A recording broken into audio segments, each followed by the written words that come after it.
So when we talk about hustle culture in Korea, and I will pose the same question, in terms of the social landscape here in the US.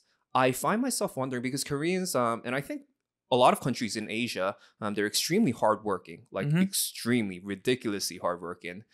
And I find myself asking, is this a result of ambition? Is this a result of trying to attain a goal that, like trying to buy luxurious goods or whatever else that you want out of life? Or is this simply a matter of survival? Because when we look at, places like South Korea, China, Japan, these places have undergone massive economic development within really the past generation.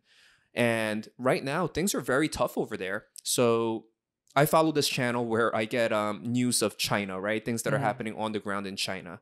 And one of the big issues they're facing right now is new graduates, they're unable to find employment. And they're Hmm. actually facing a massive surge of unemployed young individuals. With And graduate with degrees. graduate Okay. degrees, yeah, college degrees. I don't know if that's higher level, but Right. they're all, yeah, a lot of them have college degrees, but they're unable to find employment. And I know to a certain degree we do have that same issue here in the United States. Certainly. It is a growing issue, but I would argue that in China especially, it's a lot more magnified. Okay. And I feel like people are really desperate and they're looking for ways to survive. For them, like housing is even more unaffordable than it is here in the US. There's a lot of social pressure to, buy a car, buy a house. And for a lot of people, it's becoming a fantasy. And a lot of people are checking out.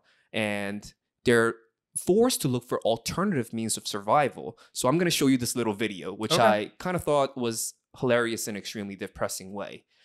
So, man, I remember listening to Joe Rogan and he's like, TikTok here is very different from the TikTok in China. It is. Yeah, TikTok, he said that TikTok here, they're showing, like they're, Dances. yeah, dancing and they're kind of making people, especially young children, want to grow up to become influencers. Right. And I remember hearing that, in China, it's not like that. It's all like science, reading, like all educational. And kids in China don't really want to grow up to be influencers and social media stars.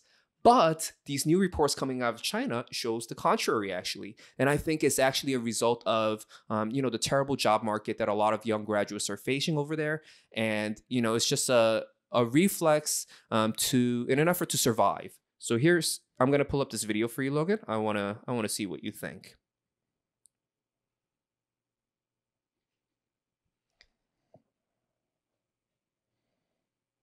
All right.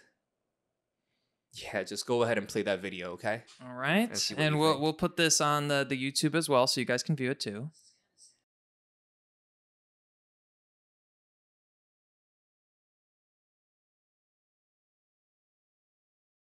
It's kind of sad and dystopian. This huge group of people were seen live streaming under a bridge in China.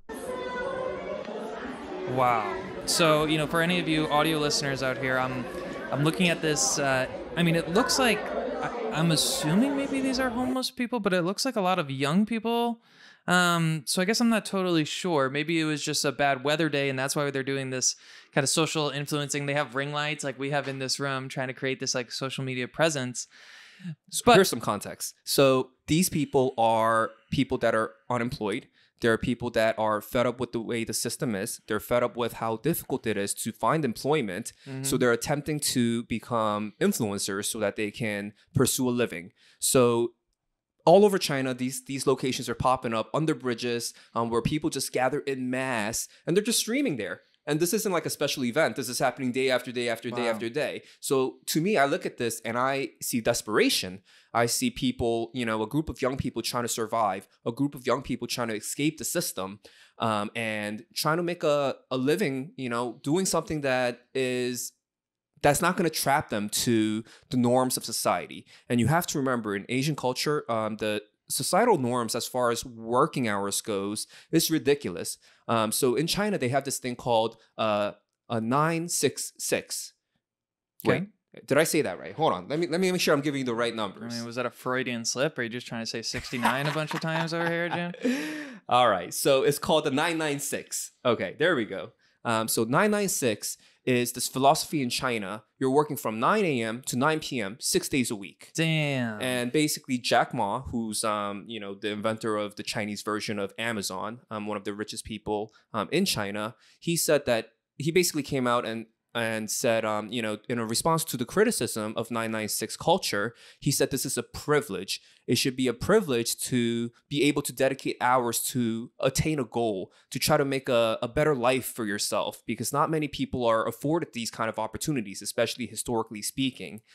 So that's one side of it. And clearly, young people are kind of revolting against that. I mean, those are incredibly long hours, and they're kind of checking out. And here we go. We have a bunch of influencers under a bridge, all like crammed next to each other, trying to make a living and trying to carve out a life that's not going to trap them to an office 12 hours a day, 6 days a week.